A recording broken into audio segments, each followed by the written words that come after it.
before we get started, and this could be our little precursor, cold intro, whatever you want to call it. But so I heard this on a TikTok, and I thought it was super interesting. So they were talking, and they were like, one of the guys was like, if you go to the middle of the ocean, like you're on a boat in the middle of the ocean, and you take a rock and you throw it into the ocean, you're like the last person that's going to touch that rock until the end of time.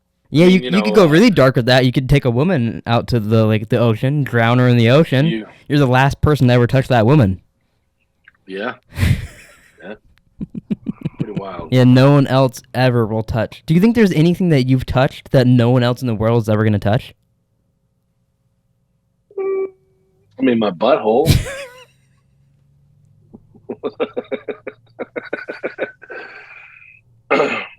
Well, that's a TikTok right there. Well, I mean, I mean, I guess you got a good point. I mean, there could be some unfortunate things in your future. Fingers crossed nothing like that happens, but you're probably the last person to touch your butthole. I don't think so. Unless like the coroner, whenever I die, is a perv. What if the coroner listens to this podcast and he's like, no, when that motherfucker dies, I'm touching his butthole. Yeah. I want to be the last one to touch his butthole.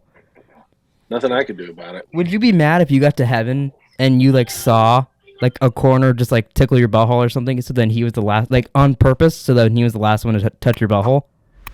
Yeah, absolutely. I'd go murder him. Oh, you'd haunt him. Yeah.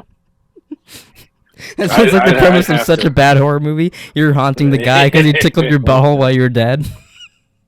I think it'd be a good one. Nice little storyline, I'd watch it. You could turn it into Michael Myers, then you're going to come back to get him.